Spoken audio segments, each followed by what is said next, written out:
குடியரசு துணைத் தலைவர் ஜெகதீப் தன்கர் பதவி விலகியதை அடுத்து தேர்தல் பணிகளை தொடங்கியிருக்கிறது தேர்தல் ஆணையம். இது தொடர்பான கூடுதல் விவரங்களை நம்முடைய டெல்லி செய்தியாளர் சுசித்ராவிடம் கேட்கலாம்.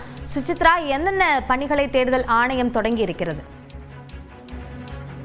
குடியரசு துணைத் தலைவர் ஜெகதீப் தன்கருடைய திடீர் ராஜினாமாவிற்கு பிறகு புதியதாக துணை குடியரசுத் தலைவர்களுடைய அந்த ஒரு தேர்விற்கான பயணிகளை தற்பொழுது தேர்தல் ஆணையமானது தொடங்கியிருக்கிறது. மத்திய உள்துறை அமைச்சகம் வெளியிட்ட துணை குடியரசுடைய அந்த பதவி காலியாக உள்ளதாக வெளியிடப்பட்ட அந்த அரசாணை அடிப்படையில் இந்த ஒரு தேர்தல் நடவடிக்கைகள் என்பது தொடங்கியுள்ளதாகவும், மிக முக்கியமாக அடுத்ததாக எப்பொழுது அந்த தேர்தலினுடைய தேதிகள் நடைபெற வேண்டும், அதற்கான அறிவிப்பானை எப்பொழுது வெளியிட வேண்டும் என்பது தொடர்பான பல்வேறு விவரங்களை பல்வேறு ஆலோசனைகளுக்கு பிறகு இன்னும் ஒரு சில நாட்களில் தேர்தல் ஆணையம் வெளியிடும் என்றும் எதிர்பார்க்கப்படுகிறது. ஆகஸ்ட் மாத இறுதிக்குள் புதிய துணை குடியரசு துணைத் தலைவருடைய தேர்தல் என்பது நடைபெற்று புதிய தலைவர் தேர்ந்தெடுக்கப்படுவார் என்ற ஒரு தகவலானது ஏற்கனவே வெளியாகி இருந்த நிலையில் அதற்கான நடவடிக்கைகள் தற்பொழுது தேர்தல் ஆணையத்தால் துரிதப்படுத்தப்பட்டுள்ளன.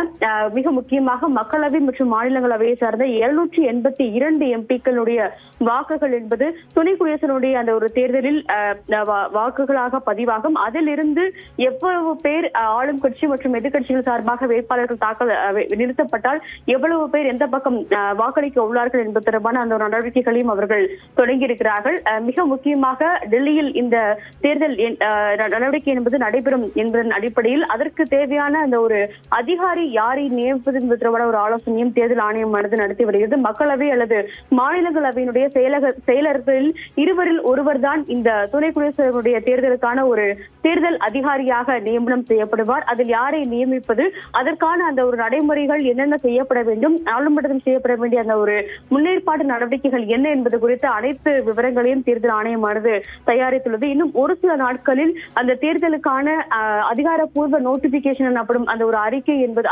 அறிவிப்பானை என்பது வெளியாகும் என்றும் எதிர்பார்க்கப்படுகிறது. பல்வேறு கட்ட ஆலோசனைகளை இந்திய தலைமை தேர்தல் ஆணையர் தலைமையிலான குழுவானது நடத்தி வருகிறது எனவும், முதற்கட்டமாக அந்த ஆவணங்களை தயாரிக்கும் பணிகள் முடிவடைந்து உடனடியாக அந்த ஒரு நோட்டிபிகேஷன் என்பது வெளியிடப்படும். அதன் பிறகு இந்த மழைக்கால கூட்டத்தொடரிலேயே அதற்கான அதாவது துணை குடியரசுத் தலைவருக்கான அந்த ஒரு தேர்தல் என்பது நடைபெறும் என்ற ஒரு தகவலையும் தேர்தல் ஆணையத்துடைய அதிகாரிகள் தெரிவித்திருக்கிறார்கள். தற்பொழுதைய அந்த ஒரு எண்ணிக்கையின் அடிப்படையில் மொத்தமாக 782 எம்பிக்கள் மக்களவை மற்றும் மாநிலங்களவை ஆகிய இரண்டு அவைகளிலும் இணைத்துமே இருப்பதன் காரணமாக இந்த எம்பிக்களுடைய வாக்குகள் என்பது மிக முக்கியமாக பார்க்கப்படுகிறது.